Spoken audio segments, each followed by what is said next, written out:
जय हिंद। तो देखते हैं एक बहुत इंपॉर्टेंट टॉपिक जिसमें नाटो के बारे में पढ़ेंगे, वार्सो पैक्ट के बारे में पढ़ेंगे, मार्शल प्लान क्या है, सेंटो क्या है, सीटो क्या है, नाम क्या है, और ऐसे ही बहुत सारी इंपॉर्टेंट जानकारियाँ जो कि हुई थी कब, वर्ल्ड वॉर 1 और वर्ल्ड वॉर 2 के टाइम। तो चलिए देखते हैं क्या क्या कवर करने वाले हैं। तो बहुत अच्छा और इम्पॉर्टेंट वीडियो होने वाला है, देखते क्या है। देखिए, नाटो को आप ओटैन से भी समझ सकते हैं, इसका रिवर्स किया है, उल्टा किया हुआ है। It's one and same thing, जैसे कहते हैं ना, इंटरचेंजेबली यूज़ करना। नाटो आपको पता है नॉर्थ अटलांटिक ट्रीटी ऑर्गेनाइजेशन जो कि अमेरिका ने बनाया था, अमेरिका मेन है उसमें, with what coalition of countries, मतलब जिसमें बहुत सारी कंट्रीज़ उसके पार्ट थी। तो देखिए, सबसे पहले याल्टा कॉन्फ्रेंस हुआ था फरवरी 1945 में।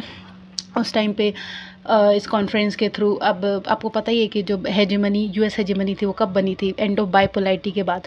तो ये उसी के बाद, उसी टाइम से रिलेटेड और उसी के बाद की बात है जब अमेरिका और रशिया के बीच में लड़ाई वगैरह चल रही थी। तो ये याल्टा कॉन्फ्रेंस फरवरी 1945 में देखने को मिला था।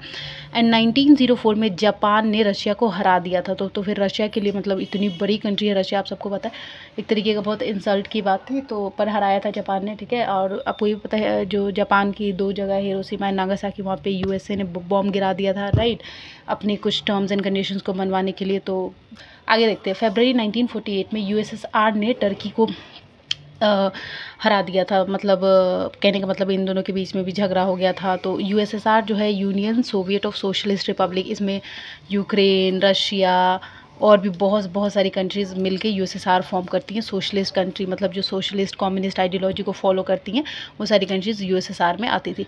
मार्शल प्लान आया था। मार्शल प्लान क्या था? इसके थ्रू जो अमेरिका है, सभी कंट्रीज़ को लालच दे रहा था कि तुम हमारे साथ आ जाओ और हम तुम्हें पैसा देंगे, और जो रशिया अटैक वगैरह करेगा उससे भी तुम्हारी सुरक्षा करेंगे, तुम्हें बचाएंगे। तो मार्शल प्लान में बेसिकली अमेरिका एग्जीक्यूट कर रहा था, जिसमें वो अपने आप को बहुत स्ट्रॉन्ग बना रहा था, अपने आप को हेजेमन बना रहा था। जैसे हमने पढ़ा था ना, यूएस हेजेमनी। हेजेमनी का मतलब है कि पूरा किसी एक कंट्री का कंट्रोल होना all over the world, in terms of military, in terms of technology, in terms of everything, whether it's resources और एनीथिंग, मतलब कि पावर, जिसे कहते हैं ना, बॉस होना। तो इस तरीके से मार्शल प्लान से अमेरिका जो इन लोगों को लालच दे रहा था या ट्रिक्स खेल रहा था, आप जो भी कहें, दिमाग वाला तो ही अमेरिका। सबको पता है कि जब भी ज़रूरत पड़ती है अमेरिका अपना काम निकलवाना जानता है, और बाकी देश इसकी गुलामी करते भी हैं खुशी खुशी बेवकूफ़ से, क्योंकि इतना पावरफुल है ना ये।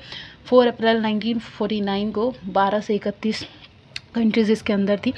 एंड आर्टिकल 1 to 14 जो है ये, और इसके डील करता है किससे? मार्शल प्लान से, जो नाटो ने बनाया हुआ है। एंड जो आर्टिकल 5 है, इसमें से सबसे ज़्यादा डेंजरस आर्टिकल है। क्यों?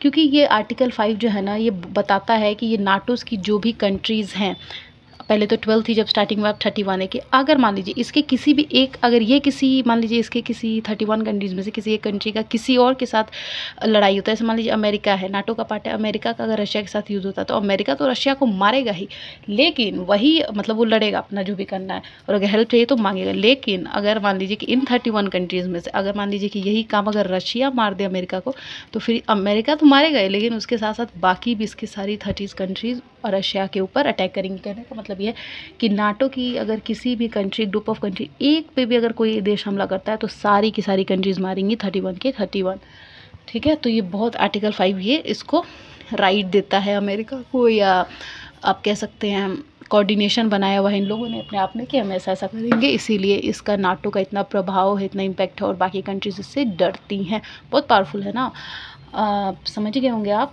और पता ही होगा हर जगह, हम मतलब कोल्ड वॉर के टाइम से हम देख रहे हैं, अमेरिका का तो कोई जवाब ही नहीं है।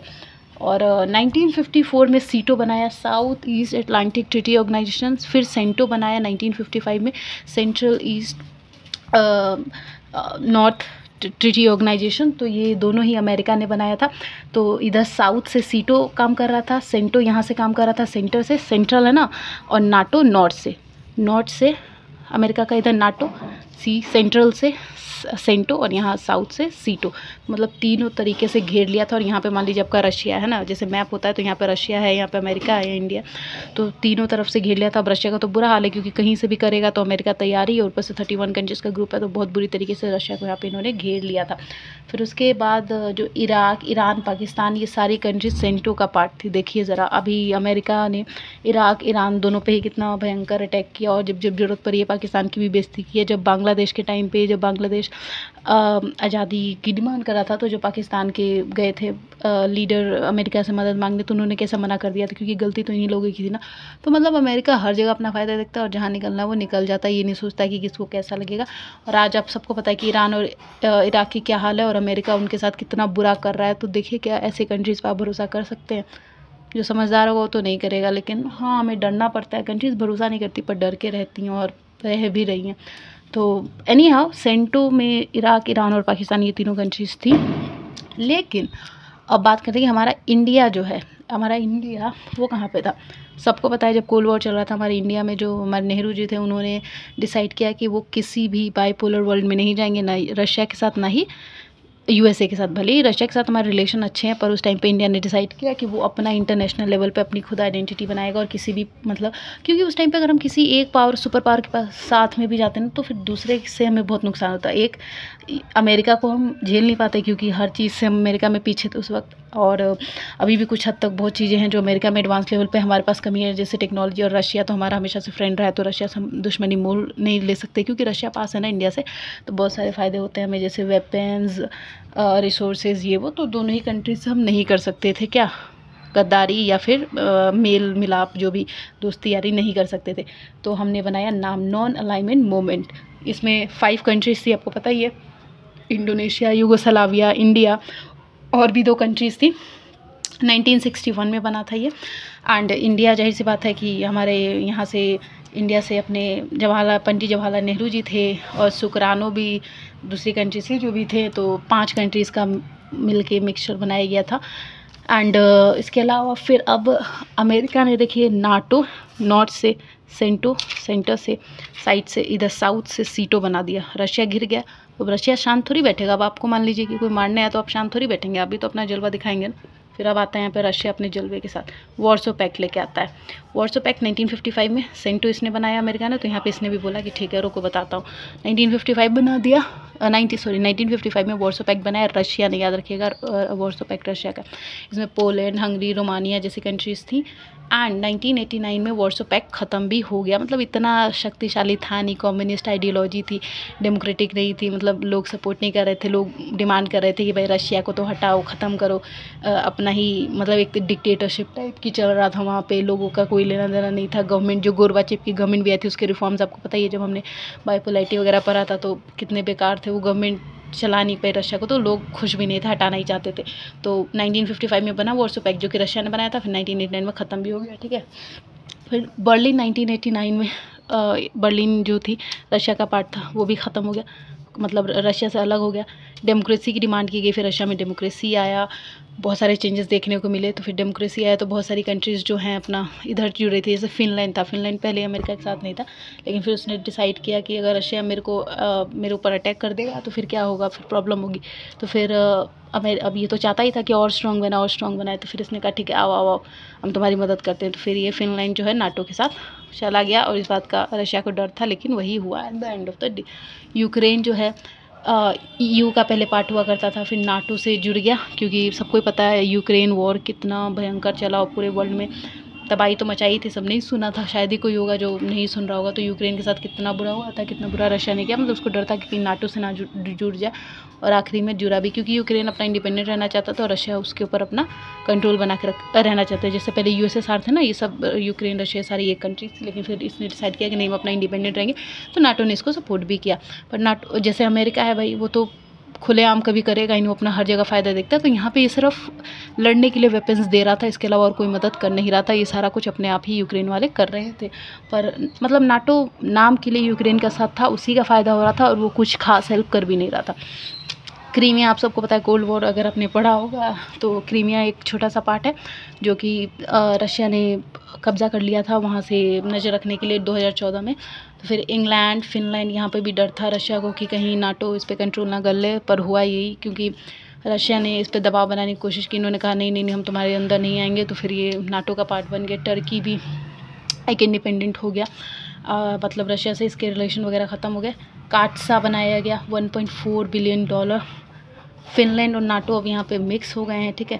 और एक रशिया जो है ना, बहुत उसने एक इम्पॉर्टेंट चीज़ यहाँ पे खो दी थी। देखिए रशिया में आपको पता है कितनी ज़्यादा ठंड पड़ती है, मतलब बहुत बर्दाश्त ना हो इतनी घटिया ठंड पड़ती है। तो एक प्रद्वीप है, पोर्ट कोला प्रद्वीप, और आपका मुर्मुसक बंदरगाह, ये जो है ना, ये जगह बंदरगाह इतनी गर्म है।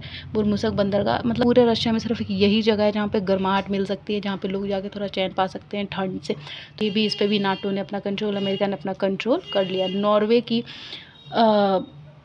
नॉर्वे को इन्होंने ये नेक्स्ट टारगेट बनाया, एंड बहुत बुरा हाल इसका किया गया। जलधर, यहाँ से नॉर्वे की जलधर जो है, जलधर बोलते हैं ना उसको सॉरी, ले लिया हमें नाटो ने, यहाँ पे भी कंट्रोल कर लिया।